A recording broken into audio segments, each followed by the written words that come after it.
Good evening, students. This is the second lecture of liquid solution. Till now, we have discussed the concentration terms and the Henry's law. So, moving forward, इस lecture में discuss करने वाले हैं vapour pressure. नाम से थोड़ा आपको idea लग रहा होगा, प्रेशर क्रिएटेड बाय वेपर. सो तीन अलग अलग यहाँ पे मैंने आपको डायग्राम सामने रखे हैं. गौर से देखें, ये लिक्विड है.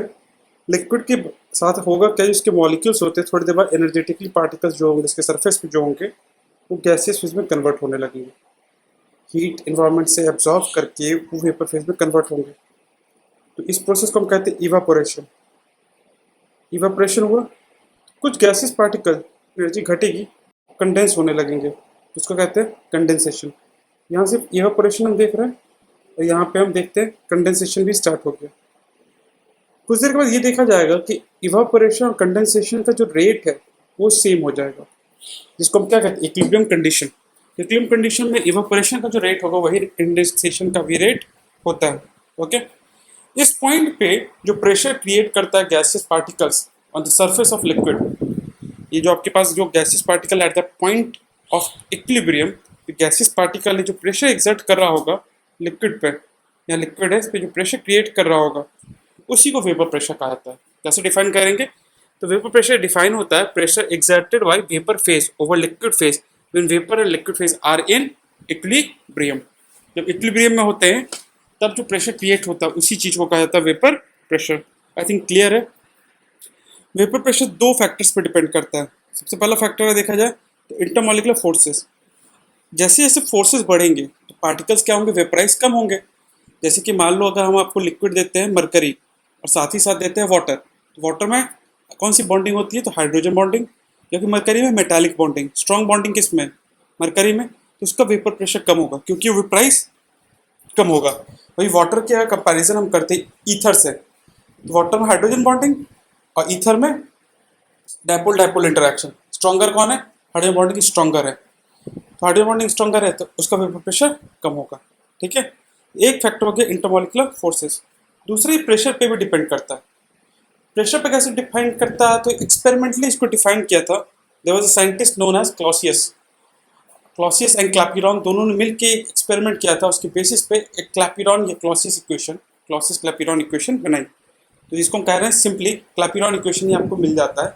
तो जनरली अगर बुक्स को फॉलो करेंगे आप तो क्लैपिरॉन इक्वेशन ही मिलेगी. ओके, तो उनका कहना था कि dp by dt, change in the pressure with respect to temperature, is equal to change in the entropy divided by change in the volume.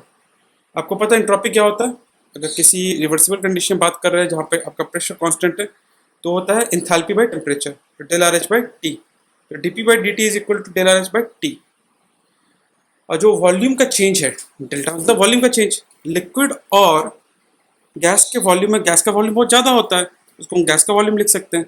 और गैस अगर लिखा तो ideal gas equation P equal to N R T, उसको मैंने put कर दिया तो ये फॉर्म हो गया D P by P del R H by R D T by T. दोनों साइड इंटीग्रेट कर दिया तो ये इक्वेशन सामने आ गए. L M P two by P one is equal to del R H by R into one by T one minus one by T two. ऐसी equation हमने पहले भी बनाई थी in chemical equilibrium chapter, but इसको हम use करते वहाँ पर हमने के टर्म्स में डिफाइन किया था. एल एन के टू बाई के वन था, यहाँ प्रेशर के टर्म्स में, इसलिए इसको हम सिंपली कह रहे हैं क्लैपिरॉन इक्वेशन. कई बार पूछ लिया था अलग अलग टेम्परेचर पर प्रेशर निकालने के लिए, तो आप इस इक्वेशन को यूज़ कर सकते हैं. डिपेंडिंग अपॉन और डेल्टा आर एच का जो यूनिट ले रहे हैं उसी के अकॉर्डिंग आप आर की यूनिट भी ले लेंगे. तो दो चीज़ों पर डिपेंड करती है, आपको बस सिंपली याद रखने के दो फैक्टर्स भी डिपेंड कर रही है. इस इक्वेशन को आप याद रख सकते हैं. ओके, आगे बढ़ते हैं. यही जो वेपर प्रेशर था, मतलब जो प्रेशर जो आपको लगा रहा था गैसियस फेज लिक्विड पार्टिकल्स के ऊपर, ये जब एटमॉस्फेरिक प्रेशर के इक्वल हो जाए, when vapour pressure is equal to atmospheric pressure, उस टेम्परेचर को कहा जाता है बॉइलिंग पॉइंट. तो हम कहते हैं सिंपली वेपर प्रेशर अगर नॉर्मल देखा जाए कंडीशन में तो एटमॉस्फेरिक प्रेशर कितना 1 atm, तो नॉर्मल कंडीशन में वेपर प्रेशर का 1 atm के इक्वल हो जाए तो वो कहलाएगा बॉइलिंग पॉइंट. ठीक है, इसीलिए आपसे कई बार बचपन में सवाल आप करते थे कि जो हिली रीजन्स होते हैं वहाँ पे कुकर का क्यों यूज़ करते हैं. तो रीज़न सिंपल सा है, जैसे जैसे आप माउंटेन्स पे जाते हैं तो वहाँ प्रेशर क्या होता है, घट जाता है एटमॉस्फेयर का. तो वेपर प्रेशर एटमॉस्फेरिक प्रेशर के इक्वल हो गया, बॉइलिंग पॉइंट आ जाएगी. तो जो वाटर बॉयल होता है 100 डिग्री सेल्सियस पे, वो 60 डिग्री पे बॉयल हो जाएगा। रीज़न, क्योंकि एटमॉस्फेयर का प्रेशर कम है, कम टेम्परेचर पे ही वहाँ पे वो प्रेशर इक्वल कर लेता है। बट उस टेम्परेचर पर खाना आपका पक नहीं पाता है, it is not going to be cooked at that temperature, इसलिए we use pressure cooker in that case. तो boiling point of vapour pressure simply इस तरह से रिलेट हो रहे हैं कि वेपर प्रेशर एटमॉस्फेरिक प्रेशर के इक्वल होगा, that is called boiling point. Okay, now अब वेपर प्रेशर का एप्लीकेशन एक साइंटिस्ट जिसके बारे में हम पढ़ने वाले हैं, that is called Raoult. Raoult ने अपना इक्वेशन बनाई थी एक्सपेरिमेंट करने के बाद, that is known as Raoult's law.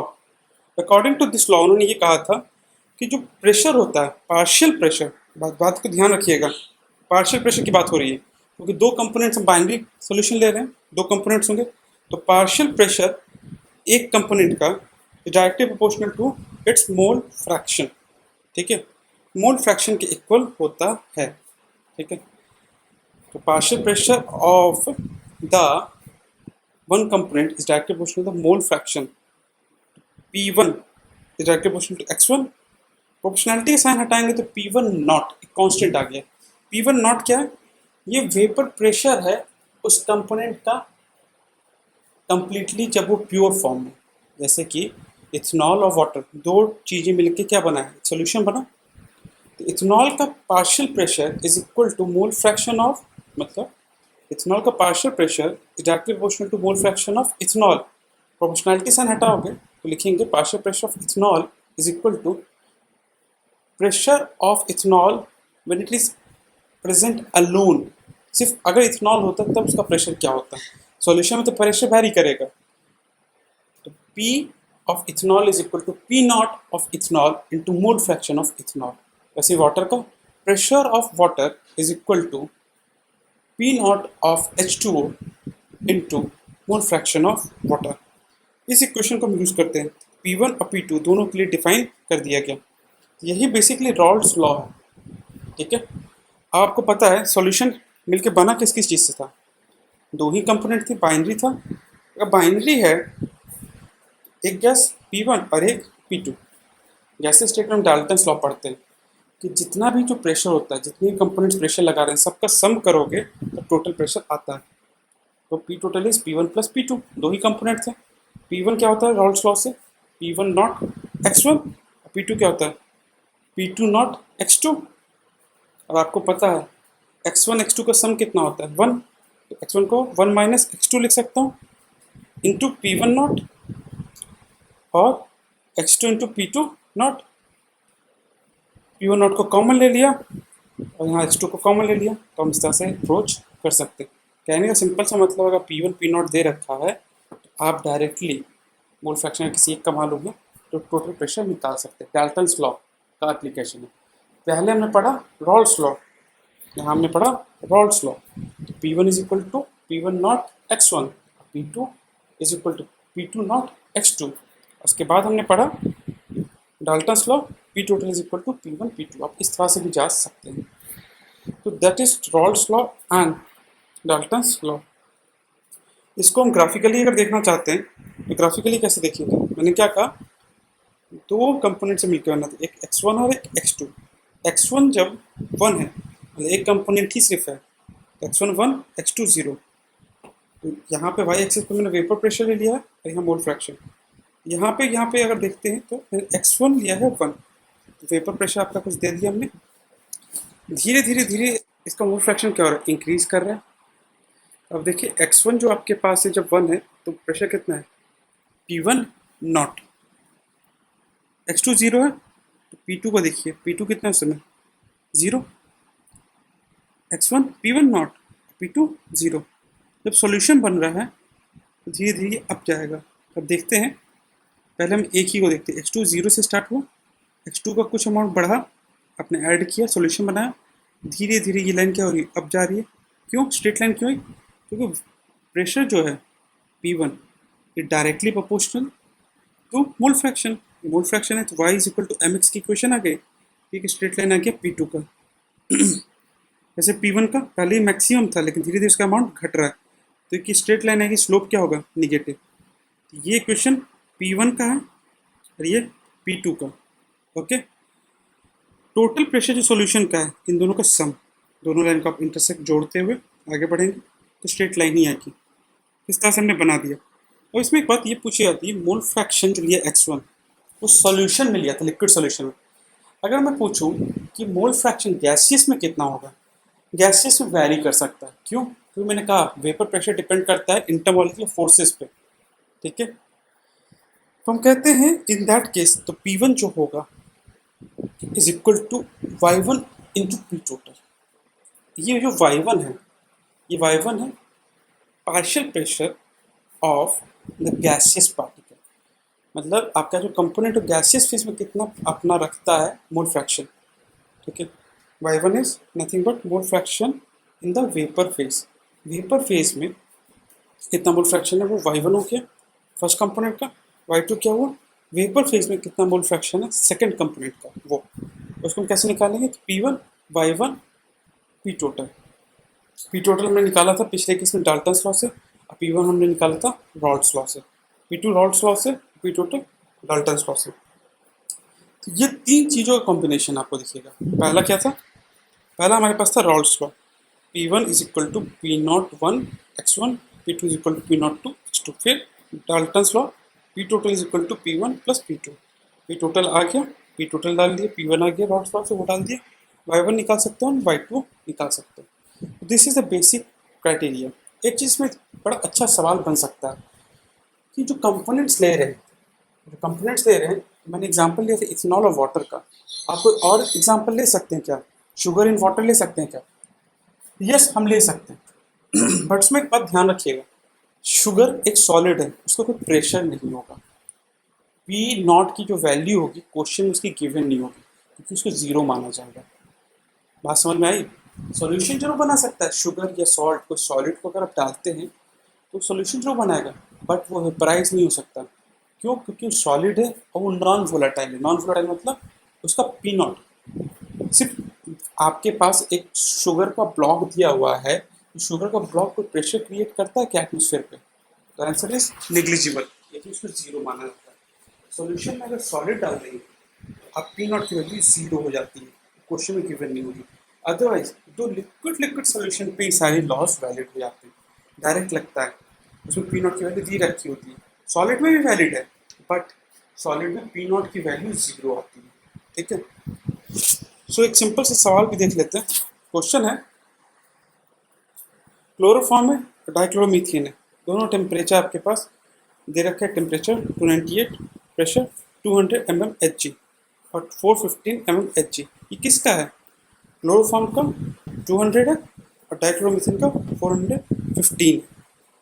पूछा है calculate vapour pressure of the solution prepared by mixing इतना weight of chloroform and dichloromethane, mole fraction कितना होगा वेपर फेज में। तो पहले पार्ट में सिर्फ आपसे ये पूछा जा रहा है कि पी टोटल बताओ। पी टोटल कैसे निकालोगे? P01 x1 plus P02 x2। तो देखते हैं, लेट्स सी।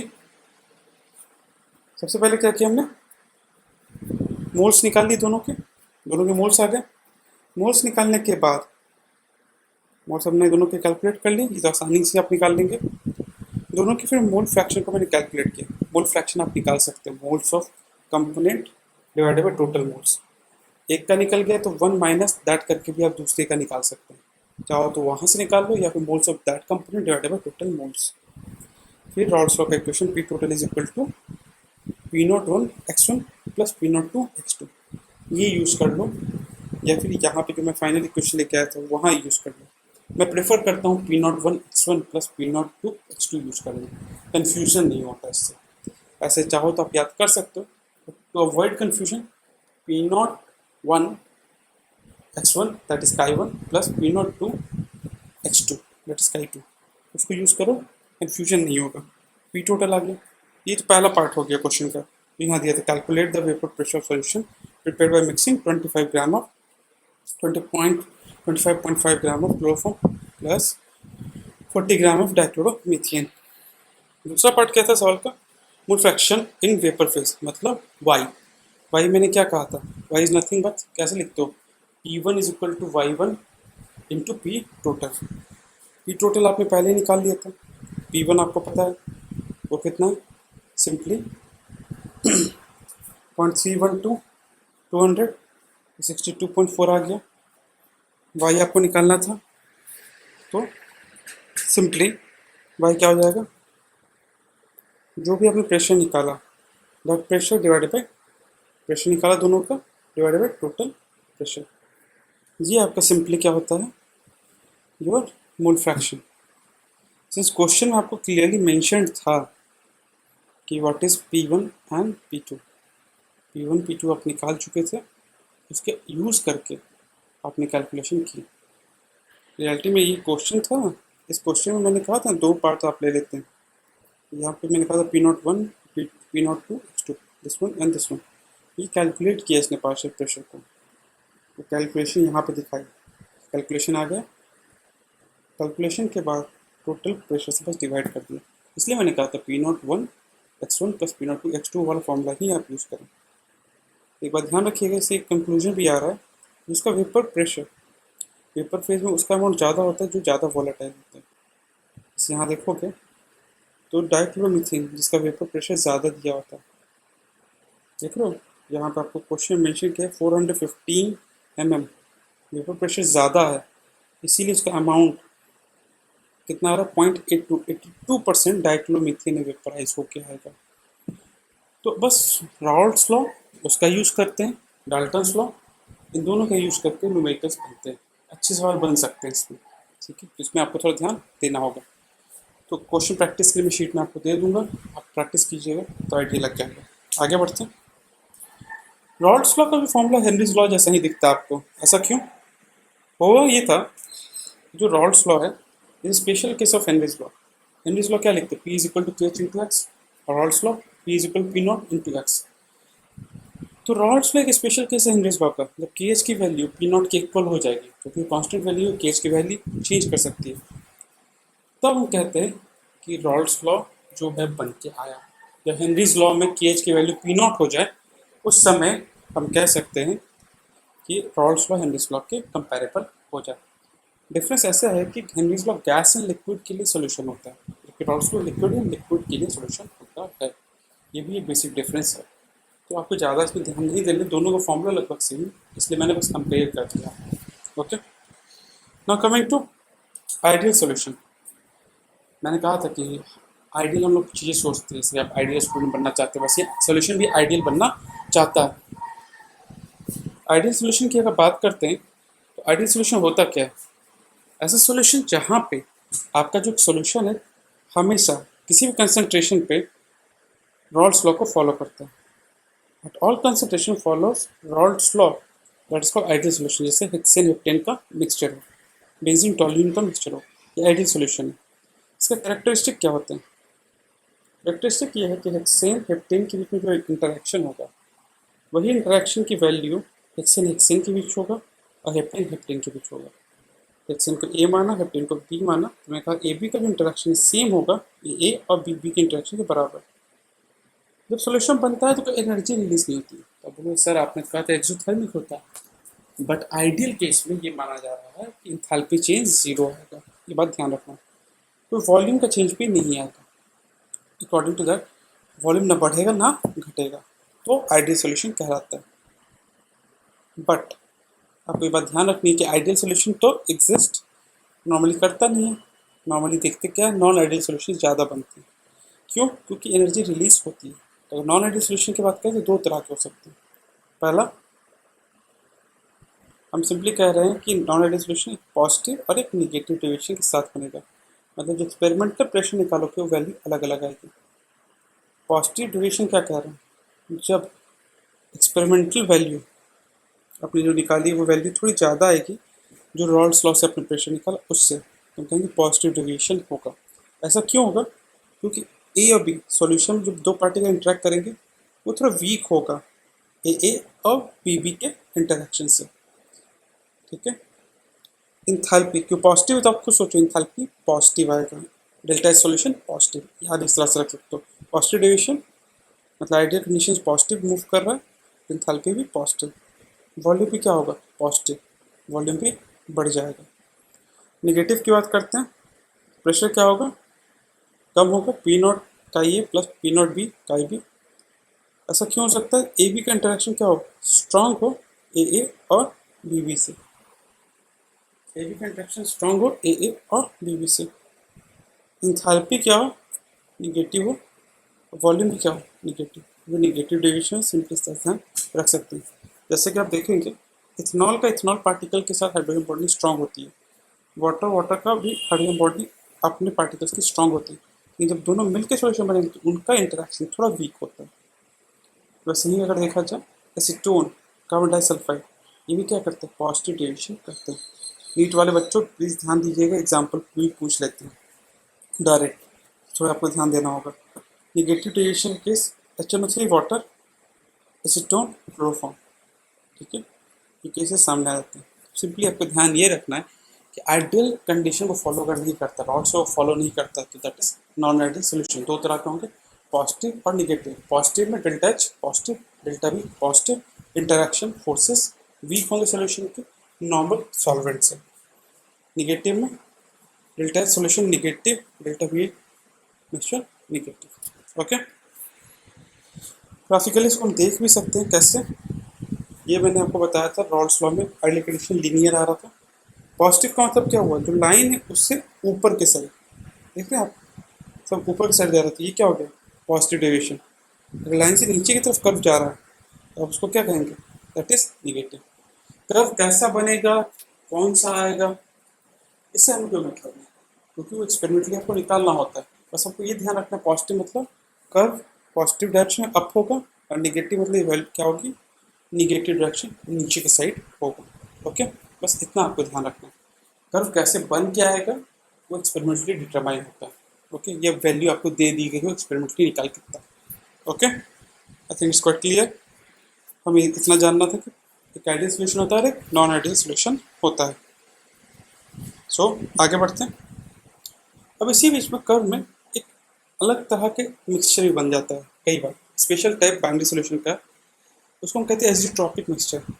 एजिट्रॉपिक मिक्सचर वो मिक्सचर है जहाँ पे लिक्विड फेज में जो मोल फ्रैक्शन होगा वो गैसेस फेज में होगा। मान लो एक सोल्यूशन बना रहे ए और बी का, तो ए का मोल फ्रैक्शन 0.4 है, और वही मोल फ्रैक्शन अगर वेपर फेज में भी हो तब उसको एजिट्रॉपिक मिक्सचर कहते हैं। इंटरेस्टिंग बात है, मैंने कहा था कि जनरली वो इंटरेक्शन पर डिपेंड करता है, बट ऐसा भी तो हो सकता है। तो इस टाइप का अगर हुआ तो उसको हम एजिट्रॉपिक मिक्सचर कहते हैं। एजिट्रॉपिक मिक्सचर को हम फ्रैक्शनल डिस्टिलेशन से सेपरेट नहीं कर सकते। सॉल्यूशन है, बॉइलिंग पॉइंट अलग अलग होंगे तो हम फ्रैक्शनल डिस्टिलेशन भी कर सकते थे, बट एजिट्रॉपिक मिक्सचर क्योंकि मोल फ्रैक्शन सेम रह जाता है, तो वेपर प्रेशर के बेसिस पर हम उसको क्लासीफाई या डिस्टिल भी नहीं कर सकते। इसलिए एजिट्रॉपिक मिक्सचर आपको पता होना चाहिए। दो तरह के होते हैं, एक मैक्सिमम और एक मिनिमम। सिंपल टर्म्स में अभी मैंने दो तरह के नॉन आइडियल सोल्यूशन बात की थी, उन्हीं की बात हो रही है। तो अगर निगेटिव डेविएशन शो कर रहा है, ठीक है, निगेटिव डेविएशन शो करने वाला कोई नॉन आइडियल सोल्यूशन है, सो निगेटिव डेविएशन उसको हम कहेंगे मैक्सिमम बॉइलिंग एजिट्रोप। जैसे HNO3 और वाटर, HNO3 का 68% लिया बाई मास और वाटर लिया 32% बाई मास, तो वो बनाता है मैक्सिमम बॉइलिंग एजिट्रोप। वैसे इथेनॉल लिया 95% बाई मास, वाटर लिया 5% by volume. Ethanol 95% by volume और वाटर 5% बाई वॉल्यूम अगर लिया तो ये मिनिमम बॉइलिंग एजिट्रोप है। किस तरह से, मतलब मैंने कहा ना अभी आपको नॉन आइडियल सोल्यूशन है, कर्व ऊपर के साइड होगा, तो मैक्सिमम वाला कर्व ऊपर जा रहा है आपका, ऊपर वाला सिर्फ वेपर फेस को डिनोट करता है, नीचे लिक्विड। देख लो एक पॉइंट कहीं बीच में जाके मिल रही है, इस पॉइंट पे देखो, इस पॉइंट पे आप देखोगे तो दोनों का मोल फ्रैक्शन क्या हुआ, सेम हो गया। तो पर्टिकुलर अमाउंट पर ही ऐसा हो सकता है, इसलिए मैंने लिखा था exactly 68% by mass, 32% by mass. Particular amount पे दोनों का मोल फ्रैक्शन क्या होगा, सेम हो गया। ठीक है, जैसे यहाँ भी देखो पर्टिकुलर अमाउंट पे, नीचे लिक्विड है ऊपर वेपर है, पर्टिकुलर अमाउंट पे दोनों का मोल फ्रैक्शन सेम हो गया, वेपर और लिक्विड फेज का, एजिट्रॉपिक सोल्यूशन बनेगा। अब यहाँ पे एक सवाल उठता है, फर्स्ट में न्यूमेरिकल्स बनते हैं क्या? इसमें कोई फॉर्मूला मैंने आपको बताया है नहीं, कि बस थ्योरेटिकल क्वेश्चन इस पे बनते हैं नॉन आइडियल सोल्यूशन और एजिट्रॉपिक पे। न्यूमेरिकल्स पूछे जाते हैं तो रॉल्स लॉ पे पूछे जाते हैं, रॉल्स लॉ पे न्यूमेरिकल्स आ सकते हैं, एजिट्रॉपिक सोल्यूशन एंड साथ ही साथ पॉजिटिव नेगेटिव एजिट्रॉप या फिर नॉन आइडियल सोल्यूशन, जो भी सवाल बनेगा तो थ्योरेटिकल ही पूछा जाता है। So this is all about your Rawls law and azeotropes. I think यहाँ पे बात क्लियर हो जाती है, अगर नहीं होती तो प्लीज़ इसको एक बार दो बार देखिएगा, समझने की कोशिश करें। Okay, so we will stop here क्योंकि आगे हमारे पास कॉलिगेटिव प्रॉपर्टी है। Those are different topics which are not that much related to Raoult's law. So एक शीट आपको मिलेगी, please try to solve that, sheet number 2, and read this along with NCERT. I think ज़्यादा कोई heavy है नहीं, sheet में थोड़ा effort लगाइएगा, चैप्टर थोड़ा अलग है। ओके, तो विल स्टॉप हियर।